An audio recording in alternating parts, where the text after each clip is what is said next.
Bueno, yo pertenezco a una cátedra libre de la Facultad de Filosofía y Letras de la UBA, que es la cátedra Edward Said de Estudios Palestinos, que estudiamos básicamente la cuestión palestina. Y bueno, otros son otras personas de otras agrupaciones, preocupados y alarmados por lo que estamos viviendo, lo que está viviendo hoy en el mundo, ¿no? Estamos asistiendo a una especie de genocidio en cámara lenta, pese a que constantemente por los medios nos recuerdan otros genocidios brutales, pero ahora vemos cómo se ha desatado una violencia brutal contra la población de Gaza, con el argumento de la defensa, la legítima defensa, pero eso es una barbaridad porque es totalmente desproporcionado y brutal, y aparte todos los niños han muerto en la Franja de Gaza, no tiene nada que ver con el ataque violento que hizo la agrupación Hamas hace un año, y vemos cómo se ha destruido, ver solamente, bueno, las fotos de la gente, ver todo, o sea, en primer lugar, Gaza es un territorio que no pudo conquistar el Estado de Israel en el año 48, quedó administrado por Egipto hasta el año 67, después estuvo bajo ocupación militar hasta el año 2005, bajo ocupación militar de Israel, y es ahí cuando nacen estas organizaciones armadas de resistencia a esa ocupación militar, que les califican de terroristas, pero nunca dicen cómo y por qué surgieron. O sea, si no hubiera habido ocupación militar no hubieran salido, no hubieran surgido. Y después del 2005 Israel se retira, pero mantiene un cerco alrededor de Gaza, es decir, por aire, mar y tierra, y la gente vive ahí en condiciones paupérrimas, con 4 horas de electricidad por día, terrible. Bueno, eso obviamente va a llevar a la violencia y es lo que se vive hoy, ¿no? Pero...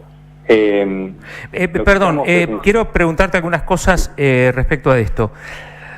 La generación de la violencia de la población de Gaza, digamos, ¿la culpa de esa violencia, la culpa entre comillas, la tiene Israel, por lo que vos contás? Sí, no me cabe duda, no me cabe duda, porque la mayoría de la población de Gaza, gran parte de ellos son refugiados. En el año 48 Israel tomó por la fuerza el territorio que hoy administra, que tiene, y entre ellos la ciudad de Jaffa, que es una ciudad que en el plan de partición de Naciones Unidas iba a ser una ciudad árabe, pero bueno, la tomó Israel y la gente huyó de allá, se fue a la Franja de Gaza, y bueno, Gaza quedó en esas condiciones, y realmente en condiciones de vida terribles, ya te digo, sitiados. Incluso hay un historiador israelí que le llama la cárcel más grande del mundo, porque vos tenés a 2 millones de personas que estaban sitiadas desde hace años, ¿no? Sí. Entonces, bueno, ahí surgió estas organizaciones armadas, resistentes, que esto no significa que yo avale la violencia contra la población civil, no estoy de acuerdo con ningún tipo de violencia contra la población civil, pero tampoco se puede negar las causas de un conflicto, ¿no? También yo digo que Mandela lo acusaban de terrorista, y bueno, cuando había racismo en Sudáfrica, él también ponía bombas, esa es la verdad. Cuando le dieron la oportunidad de la paz, firmó la paz. El problema es que en Palestina, Israel-Palestina, nunca le han dado oportunidad a la paz. Y cuando hubo Ni de un lado ni del otro. Sí, pero yo diría más del lado de Israel. Mira, cuando en el año 93 se firmaron los acuerdos que no era un acuerdo de paz, era un acuerdo para llegar a un acuerdo de paz, porque en realidad Israel no conseguía nada, pero lo firmó este señor Yitzhak Rabin, que era el primer ministro de Israel, que había sido general en la guerra contra los palestinos. Lo bajaron de un tiro y no lo mataron los palestinos, lo mató un israelí, y entonces llamaron elecciones y la gente votó a Netanyahu, que se oponía al acuerdo de paz.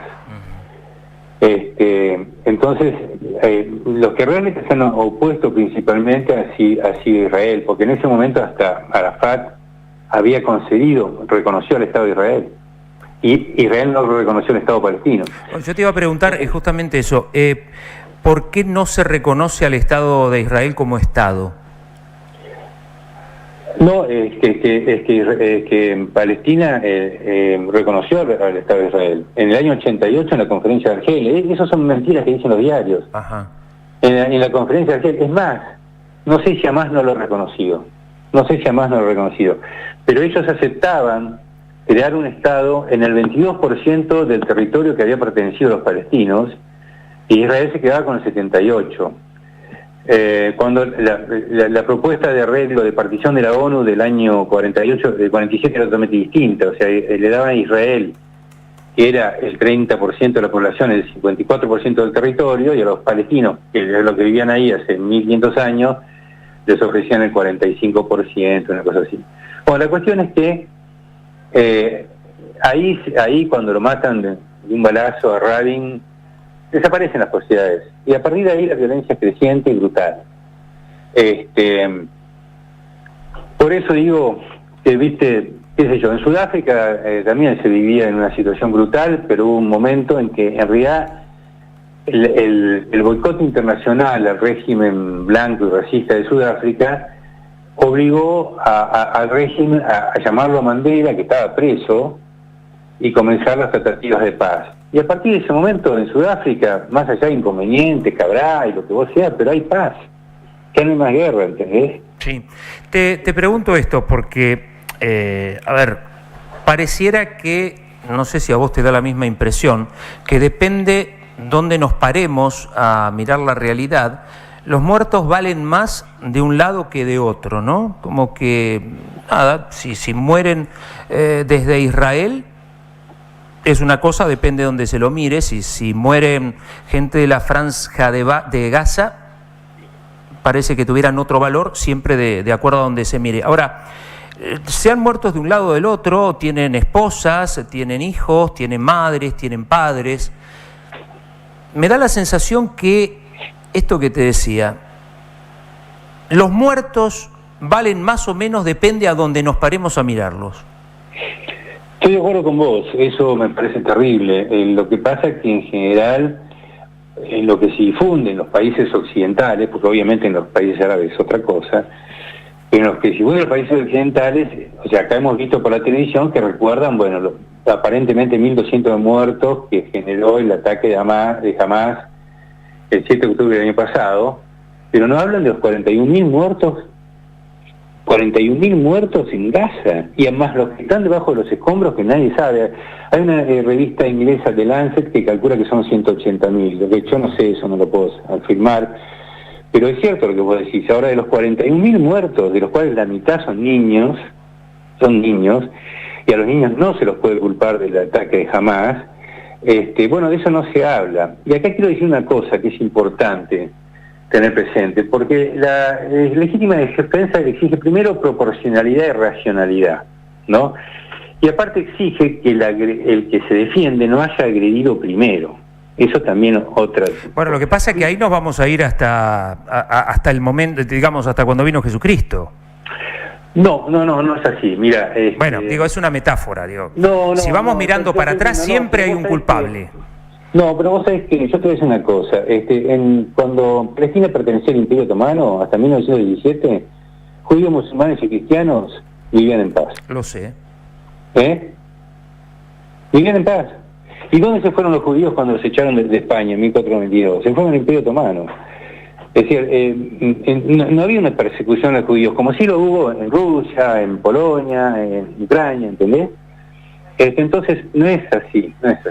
El problema es que todo eso, ese movimiento político nacionalista, bueno, no hablamos de judíos, hablamos de sionistas, porque no todos los judíos son partidarios de lo que hace Israel. Hablemos de sionistas, que es un movimiento político, porque si no confundimos la política con la religión. Cuando ellos se fueron, los sionistas, a Israel, no fueron a integrarse con la población local, fueron a crear un Estado solamente para ellos, lo cual exigía expulsar a la población local. ¿Qué es lo que hicieron en el año 48? Expulsaron a 2/3 de la población. Entonces, ese es el tema. Por eso se llama negacionismo la conferencia, porque hay una negación del origen del problema. En otros países, como Estados Unidos, en Argentina, en Uruguay, en Brasil, los judíos fueron a integrarse a la población local. Y no se haya problemas que haya habido integración, como hay siempre, no hubo ningún tipo de masacre.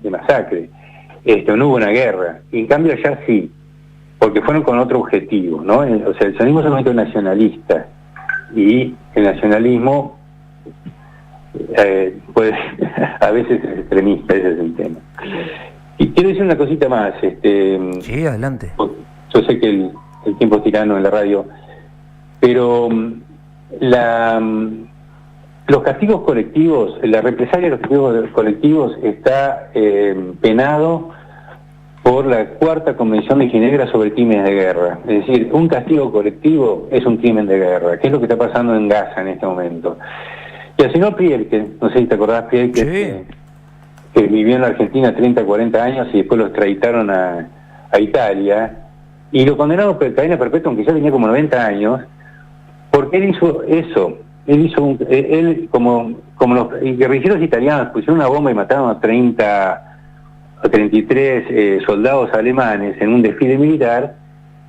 Hitler dio la orden de matar a 10 por 1. Entonces el tipo juntó 300 tipos, lo metió en una cantera, a la fosa de Latina, lo fusiló y lo mató. Le dio un castigo colectivo. Y eso lo consideraron un crimen de guerra. Y es lo que está haciendo Netanyahu en este momento en Gaza. Te pregunto lo siguiente, estamos hablando con el doctor Miguel Ibarlucía, ahora nos vas a contar de la actividad que va a haber esta tarde de manera virtual. ¿Cómo se justifica en esta cuestión, en este marco que vos planteás de la violencia ocasionada por Israel y que despierta en Hamás, decime si por favor te estoy malinterpretando, despierta en Hamás esa violencia hacia Israel y hacia otros países? Ahora, ¿cómo justificás que desde ahí se hayan cometido crímenes en lugares muy lejanos al lugar donde ocurre eso? Digo, la Embajada de Israel, hablo de la AMIA, porque nos toca muy de cerca. ¿Cómo se justifica eso? Yo, la verdad, me cuesta. Bueno, lo que pasa, Claudio, es que yo no estoy seguro, no estoy convencido de que el atentado en la Embajada de Israel lo haya hecho Hezbollah. Ah, ¿no? Entonces, y ni siquiera que el atentado de la AMIA lo haya hecho Irán. O sea, yo he leído algunas de las sentencias de Canicova Corral sobre... La verdad que las pruebas que involucran a Irán son muy flojitas, ¿no? Uh-huh. Son un llamado por teléfono que hizo un señor de la Embajada iraní a una localidad de la Triple Frontera, que se supone que como ahí viven árabes son todos terroristas, porque eso también es discriminación. Son algunas otras cosas. Vos fijate que a este hombre estuvo preso tanto tiempo que se registró de abogado, Seineldin, ¿cómo se llamaba? Seineldin. Lo terminaron después de muchísimo tiempo absolvieron a todos los policías, a Ribel y todos los policías, y terminó preso el juez que investigaba. O sea, el tema es muy, muy complejo. O sea, a tu criterio no fue Hezbollah, digamos. Es decir, yo no sé si no fue Hezbollah, no sé si no fue, pero no lo aseguro, no lo doy como un hecho, ¿me entendés? Uh-huh. Yo no lo puedo saber, ni lo puedo afirmar, ni lo puedo negar. Ahora, por supuesto que repudio todo tipo de atentados terroristas, esto está claro. Todo tipo de atentado terrorista, ¿no? Todo tipo. En este momento lo que está haciendo Israel, bombardeando el Líbano, bombardeando los barrios del sur de Beirut. Y eso no es terrorismo. Te hago la última pregunta y ahora vamos, si querés, a lo que va a pasar a la tarde, porque, insisto, pareciera que depende a donde uno se para a mirar, valen más o menos los muertos. Vos hablás de que Israel, y te repito, por favor, si te malinterpreté, decímelo. Vos hablabas de que Israel debería haber hecho un ataque proporcionado y racional a partir de lo que hizo Hamás en ese recital de música. ¿Qué tendría que haber hecho Israel? ¿Haber matado a 260 personas, violado a determinada cantidad de mujeres? Israel, para que sea, perdóname, para que sea proporcionado y racional, ¿debería haber hecho lo mismo? ¿Haber quemado determinada cantidad de personas? ¿Haber violado determinada cantidad de chicos? ¿Eso sería una respuesta proporcionada y racional?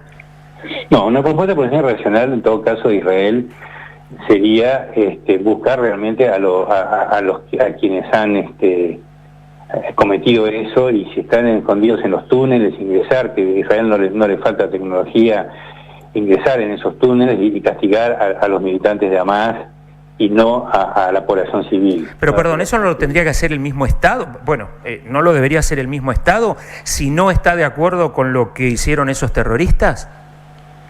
Estado.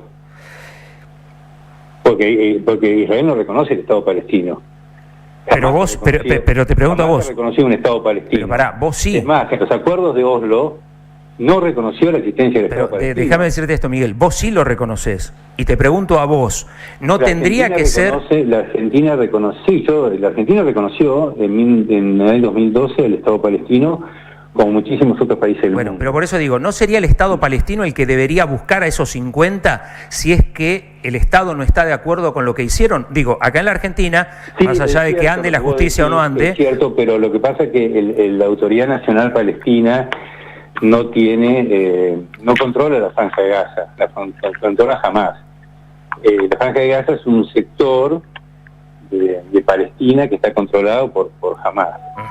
Y lo que ha hecho Hamás no es muy distinto a lo que hacía el Frente de Liberación Argelina, lo que hacían los Mau en Kenia, lo que han hecho todos los movimientos anticoloniales. O sea, yo no acepto la violencia, como te dije, contra la población civil. No la justifico de ninguna manera. Compartimos. Pero no es muy distinto a lo que hacían los que resistían qué sé yo, al control de Francia sobre Argelia. Se suma, Miguel, con Miguel Ibarrucía estamos, se suma Bea a la charla. Suma Miguel, ¿cómo estás? Buen día. Me tal? sumo un ¿Cómo minutito estás? medio tarde, pero bueno, vos hablabas de la población civil y no son los propios terroristas quienes a través de los túneles se han como camuflado dentro de la población civil palestina de una manera casi perversa, usándolos de escudo también, los propios terroristas. No, mira, todas las luchas anticoloniales... Una población muy pobre, tremendamente pero bueno, vulnerada. no es que se han camuflado, no es que son camuflados. Pero están metidos en el medio de la población civil. Pero que surgen de ahí, vea, surgen de ahí. No, es que ya son sé, camuflados. es una discusión Es como si vos me delicada, dijeras difícil. Pero bueno, que los está bien que gauchos se de dé. Güemes se camuflaban dentro de la población. No, eran de la población. Bueno, pero yo entiendo que un terrorista no es lo mismo que una población, que un ciudadano, No, digamos, que terrorista quiere es el vivir en paz, que vive en paz. No es lo El mismo. terrorista es el que aplica violencia contra la población civil, no contra la población militar. Eso es un acto de defensa. Si vos sufrís la dominación de un país extranjero y atacás una fuerza militar, eso no es terrorismo, aclaremos, ¿no? Porque si no, los italianos que pusieron la bomba... No, está bien, pero bueno, en el caso de Hamás, que fueron los que se metieron ese 7 de octubre atroz y brutal en esa fiesta y en poblaciones civiles que, como vos decís, familias destruidas, familias quemadas vivas, Por bebés... supuesto, yo eso lo repuse. Horroroso, es tan brutal que hasta duele hablar del tema. Brutal. A mí también me duele hablar de los 41.000 muertos en Gaza. Siempre duele hablar de muertos. Comparto. No, pero lo que pasa es que hay cosas que no se dicen. Mira, yo te voy a decir una cosa. Desde que se desató esto, lo que pasa es que hay mucho silenciamiento en los medios de comunicación. No pasan las fotos de todos los niños que han muerto en Gaza, ¿entendés? Entonces, No, y gracias a Dios lo del 7 de octubre tampoco se vio todo. No, sí, es cierto, no lo pasa. No, porque En primer sería lugar, no se sabe tremendo todo ver bien esto, qué pasó, entiendo. porque hay distintas versiones. Pero no cabe duda que hubo un atentado y que murieron muchas personas y muchos fueron llevados como rehenes para forzar un cambio de prisioneros, ¿no? Porque Israel tiene montones de prisioneros palestinos en sus cárceles. Ese era el verdadero objetivo, es evidente, a lo cual se negó Israel y entonces a continuar la guerra. Pero si ese era el objetivo, ¿por qué mataron tanta gente? ¿Por qué violaron tanto? Terrible. ¿Por qué violaron tantas mujeres y chicos? Bebés. Dice, no sé si violaron, eso no lo sé. Lo han contado víctimas las propias víctimas han hablado de estas cosas. Se vio. Vos decís, no, a lo mejor, perdón, Miguel, capaz que... La víctima de una guerra es la verdad, o sea, lo que realmente... Pero vos decís que mienten, vos decís que miente esa gente. Y que hubo muertos y secuestrados, eso no cabe duda.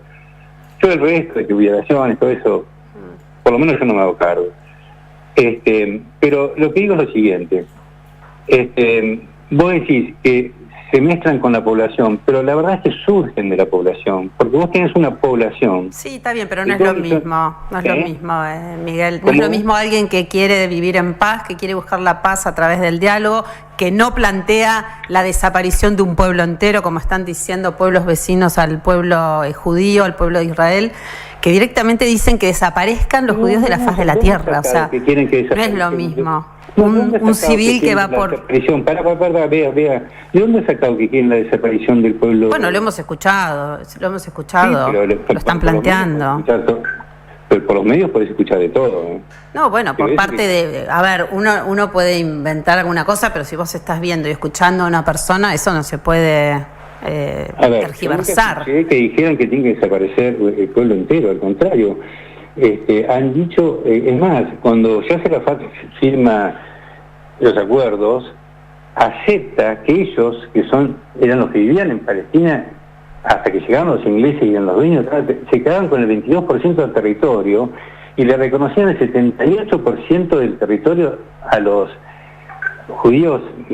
Llegamos hace poco, porque esa es la verdad, y estaban dispuestos a vivir en paz, pero no los dejaron. Entonces no es así como vos decís que quieren la desaparición, es todo lo contrario.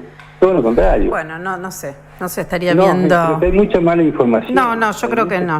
Pero bueno, perdóname, vos sabés son y tal nosotros vez sabemos posturas que son distintas. también la información, digamos, cuál es la realidad. Depende de dónde te pares a mirarla, Miguel. Digo, vos la ves desde un lado, por ahí Beatriz la ve desde el otro. No hay una realidad, o sea, la realidad no la conocemos. No. Vemos Pero hay ciertas cosas que no se pueden negar, o sea, así como no se puede negar que además cometió un atentado brutal, tampoco vos podés negar el hecho de que están bombardeando Beirut. Bueno, Israel también, Miguel. Si vamos a esto, lo que pasa es que esa famosa cúpula de hierro permite que, creo que más de casi 200 misiles en un día. Imagínate si no existiera eso, digo. Claro, si no existiera la cúpula, no quedaría nada. O sea, es tremendo. Igual, de todas formas, me parece interesante que se proponga esto. Totalmente, sí. Que va a haber una actividad que estaría bueno que se permita también. ¿no? Disentir que se discutan los demás. Esto que decía, digamos, no hay muertos que valen más o menos, son todos muertos. Totalmente de acuerdo, pero ese es el tema, que justamente, normalmente, vos por ejemplo sabés que desde que se desató este conflicto, mataron a más de 400 palestinos, no en Gaza, sino en Cisjordania. Lo comunicaron acá los diarios, ese tipo de cosas, no lo han comunicado, ¿entendés? Y otra cosa, vos decís, todo depende desde dónde se vea, pero te cuentan, que recuerdan que Israel invadió el Líbano durante 18 años, desde 1982 al año 2000. Bueno, y habla el fracaso, perdón, Miguel, como para cerrar, el fracaso de los organismos internacionales, que no logran buscar o encontrarle, un camino de conciliación, de paz, de convivencia. Están gobernados por los mismos que están, o sea, vos fíjate que Rusia invade Ucrania, pero está en el Consejo. El otro día hablábamos de la ONU. Sí, la ONU, pero no existe, no existe, lamentablemente. Que en su momento intervino. Si vos tenés un Consejo de Seguridad formado por 5 países que ellos mismos violan la paz. ¿Poner horas? Sí, Miguel. Te escuchamos, sí. Si vos tenés a Rusia que invade Ucrania y forma parte del Consejo de Seguridad de Naciones Unidas, si tenés a Estados Unidos que bombardeó y tiraba napalm en Vietnam y está en el Consejo de Seguridad de las Naciones Unidas, ¿qué querés? ¿Cómo va a funcionar las Naciones Unidas? Es así, desgraciadamente. Mirá, para tu tranquilidad, estuve googleando, Infobae informó de esto, sí. De 42.010 fallecidos y 97.720 heridos, incluidos 45 mártires y 130 heridos, a causa de 3 masacres perpetradas por las fuerzas israelíes. Hoy creo que sale todo, es posible. Hoy esto está en Infobae, lo estoy leyendo en Infobae. Que lo busqué a ver si estaba, porque no puede ser que no vuelva a lo mismo, ¿viste? Pareciera que hay muertos que valen más que otros. No, pero todos los muertos valen lo mismo, esa es la verdad.